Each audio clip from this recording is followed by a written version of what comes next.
सांसद यानी देश की सर्वोच्च पंचायत, वो जगह जहाँ देश के भविष्य पर गंभीर चर्चाएं होती हैं, नीतियां बनती हैं और जनता के मुद्दों पर बहस होती है। लेकिन क्या हो जब इस गरिमा में सदन में जरूरी मुद्दों से हटकर चर्चा समोसे पर होने लगे।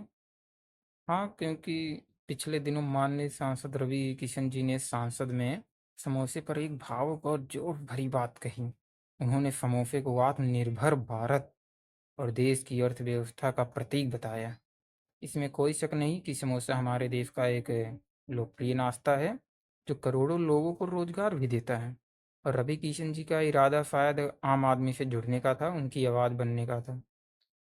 लेकिन सवाल यह उठता है कि क्या संसद जैसे गंभीर मंच पर, जहां महंगाई, बेरोजगारी, स्वास्थ्य सेवाएं और शिक्षा से जुड़ी हुई बातें, ज्वलंत मुद्दों पर विस्तृत चर्चा की आवश्यकता है, वहां समोसे को प्रतीक बनाकर समय बिताना उचित है? जब देश की जनता पीने के पानी, बच्चों की फीस या इलाज से के लिए परेशान है, जब किसान अपनी उपज का सही दाम के लिए जूझ रहा है और युवा रोजगार के लिए भटक रहा, तो क्या संसद में समोसे को अर्थव्यवस्था का प्रतीक बताना जनता के असल दर्द से मुंह मोड़ना नहीं है? रवि किशन जी ने समोसा बनाने वाले और बेचने वाले की मेहनत की बात की, जो सराहनीय है। लेकिन क्या यह ज़्यादा महत्वपूर्ण नहीं है कि सरकार इन छोटे व्यवसायों के लिए इन ठोस नीतियां लेकर आए, उन्हें बैंक लोन, बेहतर इंफ्रास्ट्रक्चर और बाजार तक सीधी पहुंच कैसे मिले, इस पर गंभीर चर्चा हो। सिर्फ प्रतीकों से पेट नहीं भरता, अध्यक्ष महोदय, और संसद का हर मिनट कीमती है।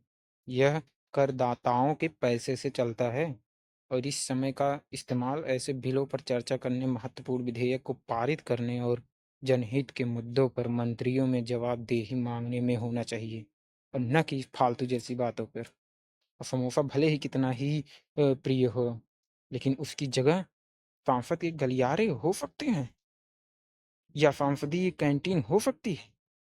सदन के भीतर हमें उन मुद्दों पर बात करनी होगी जो सीधे तौर पर करोड़ों भारतीयों के जीवन को प्रभावित करता है, न कि इसे फालतू।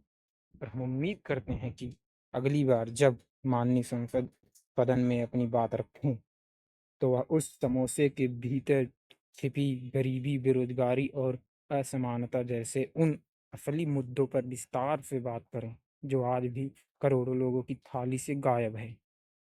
आज की बहस में बस इतना। नमस्कार।